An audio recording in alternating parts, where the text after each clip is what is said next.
Hi everyone, welcome back to my channel. For this video, I'm going to be reacting to another Ray. I don't know why his name is like a tongue twister for me. Ray William Johnson. So this is She Wants to Steal Your Baby.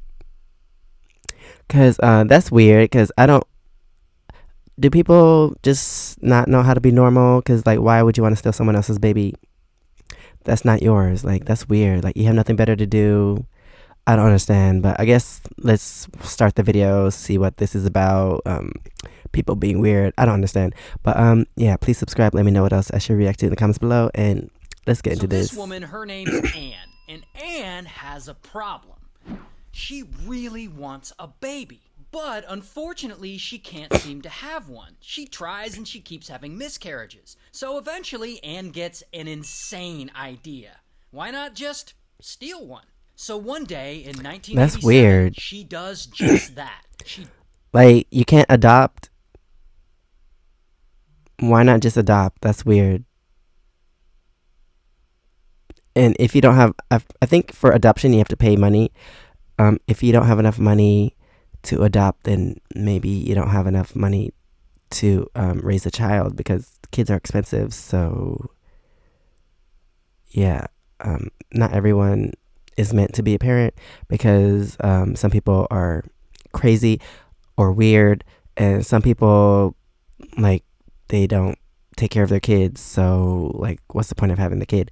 And also some people, they have all these kids, but I feel like they don't have enough money to support their child. So like, you should give your child the best life. So I don't know, might be an unpopular opinion, but some people aren't meant to have kids. Like, it's said that she had miscarriages, but like, she could have just went to adoption instead of trying to steal a child.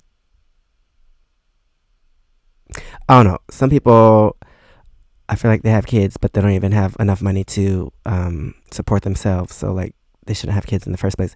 But yeah, like I said, unpopular opinion. But yeah, some people aren't meant to have kids. She dresses up as a nurse and she goes down to a local hospital and she starts hanging out. Especially her, because like, if your idea is to steal a kid, then something is wrong with you mentally. So like, why would you even, I don't know, like, should you be raising a kid if this is what is going through your head? Pass herself off as a hospital employee. And after about 3 weeks of doing this, she finally spots a baby she might be able to swipe. And the baby's name is Nettie. And Nettie's 19 days. And no one at this hospital, like, noticed that she wasn't working there? Like, don't you know who your coworkers are? Or maybe it's a big hospital, you don't know everyone, but dang, where'd she get the clothes from? She's old and she's in the hospital for treatment. Don't you need a name tag? Infection or something. And so anyway, now Anne wants Nettie. And so she waits. She waits around for the right moment. And around 3 a.m. when the hospital staff's shifts are changing, boom, she nabs Nettie out of her unit and she casually walks out of the building with her, and no one suspects a thing. Then she takes her from New York City, where the hospital is, up to Connecticut, where she lives. Meanwhile, back at the hospital, pretty quickly the staff discovers there's a whole ass baby missing. And they're freaking out. They're like, yo, someone stole a baby. What happened to her hair? They go and get a description of Anne from a few witnesses, but other than that, they got nothing. This was the perfect baby heist. So then police have to call and alert the parents, Nettie's real parents. And of course, the parents are freaking out too. But unfortunately, it's too late. Anne is long gone. She's already got the baby she wants, because she's about how'd she to get raise caught? her as her own. And many years pass, and Nettie grows up in Anne's household, and she lives a fairly normal. Okay, so she had enough money to move to another place, but she doesn't have money to adopt and get a child legally.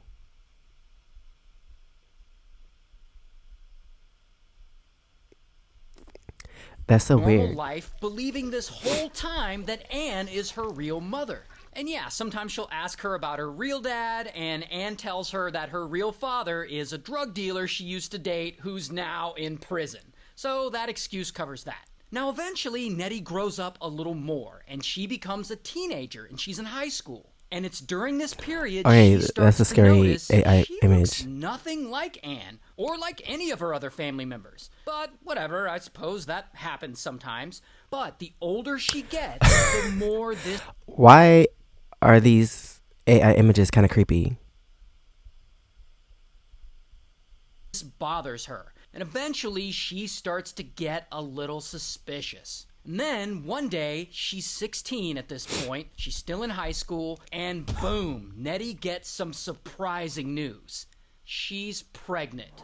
I guess she had a little boyfriend for a while, and I guess he got her pregnant. Now, pregnancy and kids are really expensive, but Nettie finds out that she can apply to get free prenatal care from her state. All she needs to do is apply and provide some official documents, including her birth certificate. She ain't got So that. she goes to her mom, and she's like, Mom, I need my birth certificate. And Anne's like, yeah, I'll handle it. But then, as the days go by, Anne doesn't handle it. And so Nettie reminds her again and again. I mean, this is very important to her, but her mom keeps brushing her off. And eventually Nettie just gets tired of waiting, and she's like, oh, fuck this. And she low-key starts going through Anne's stuff. And she ends up finding a document with her name and date of birth on it. And yeah, good enough. So she takes it to the county office to try and use it to get a copy of her birth certificate. And so she's there and she gives this document to the clerk, and the clerk checks their system and is like, ma'am, we can't find any record of you. And Nettie's like, do what now? And the clerk's like, there's no record of you. And Nettie gets pissed. Like, what do you mean they can't find a record of her? And so a supervisor has to come and intervene, and supervisor's Is like, this too loud? not only is there no record of you, this document you gave us is fake. And he straight up accuses Nettie of trying to fake her identity. And so naturally, Nettie gets mad, and she leaves, and she goes home. A few days Alright, later, where's the police? Anne finally agrees to tell Nettie what the hell is going on. Why she doesn't have a real birth certificate, and why there's a fake document with her name on it. So that night, she comes into Nettie's room, and she just starts crying. And that's when she tells her she's not her biological mom. But she says your real mom left you and never came back. And to make it worse, She doesn't lying. tell her much else. Like, she says her real mom was a drug addict who abandoned her, and then she just kind of ends on a cliffhanger. And Nettie's like, what the fuck? And so for months, Nettie begs her mom for more information, but Anne won't really give it. She's just like, I don't remember. And a whole year goes by. And eventually Nettie's like, whatever, I'm gonna figure out the truth myself. And she starts investigating. And she's like asking her other relatives what happened all those years. Wait, what year is it? She has a cell phone? Oh, wait, 1987. She was stolen in 1987, so I guess she's 16 now. Wait, how old is she? She's pregnant, 16. 16, right?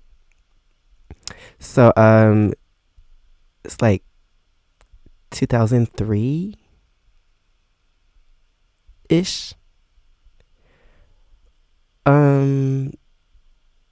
I don't know, maybe it's just the AI generated images, but were there laptops at that time?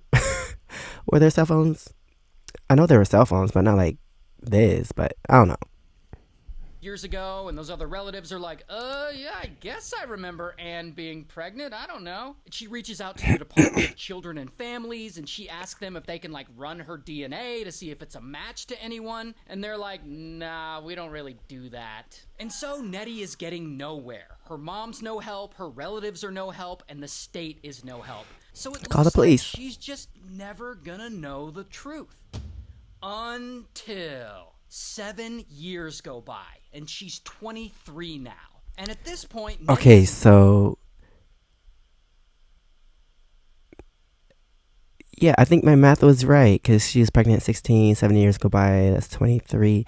So I guess it's 2010 now.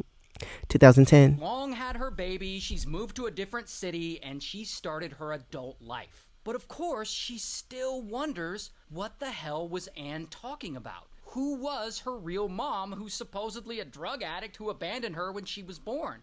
Then, one night, she finally gets a lead. She's messing around on the internet looking for answers, and she goes to the website for the National Center for Missing and Exploited Children, where they have a database of kids who have gone missing from all over the country. And this database goes way back for decades. And so she's combing through this database, and that is when, boom, she sees it. A picture of a little baby girl. A girl who was around her age and who went missing back in 1987. That's the right real around picture. the period when she was born. Not only that, this baby looks identical to her own baby. So Nettie knows she's looking at a picture of herself. And so eventually, she calls them. She calls the National Center for Missing and Exploited Children's hotline, and she asks them to help her sort all this out. And they agree to help. And pretty quickly, they reach out to Nettie's real, actual, biological mom. Her name is Joy.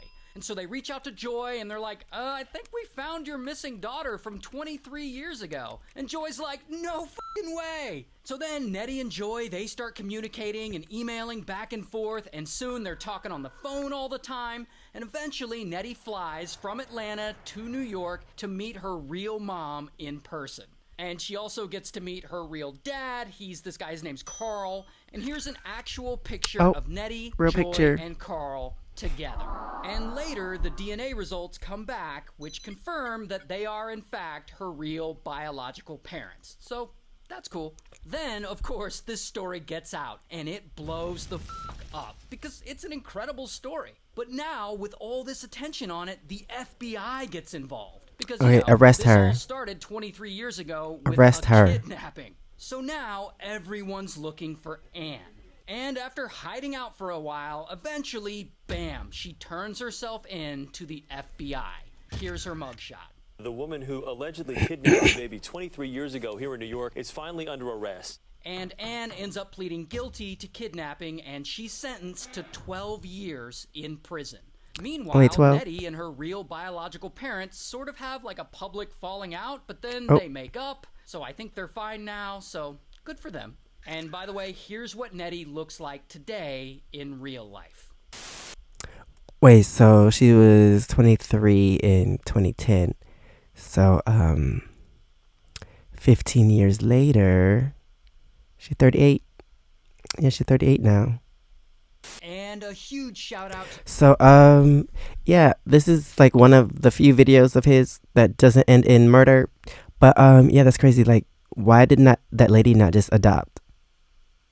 Like, go the legal route? Like, that's crazy. Like, I don't understand people. But, yeah, I'm glad that she found her biological family. But also, the woman that raised her, that stole her and raised her, did she just cut her off completely? Like, I don't know. And yeah, how old is her daughter now? She had her daughter 2004 or something, I guess. Dang, so her daughter's probably like 21 now. Okay. But yeah, it's a crazy story, but luckily it ended happily. I don't know what that was about, like the public falling out. Not sure what that was about. I guess, I don't know, you meet these new people that are your actual parents, but they didn't raise you, so maybe there was just, I don't know, differences. But yeah, glad that they I guess they're still good now. But that's the end of this video. Thanks for watching. Please subscribe. Let me know what else I should react to in the comments below. And if you want to see my experiences in Korea, you can check out my first channel, SEKSHI V. And if you want to see my other socials, it's right here under my face. Thanks for watching, and I'll see you next time. Bye.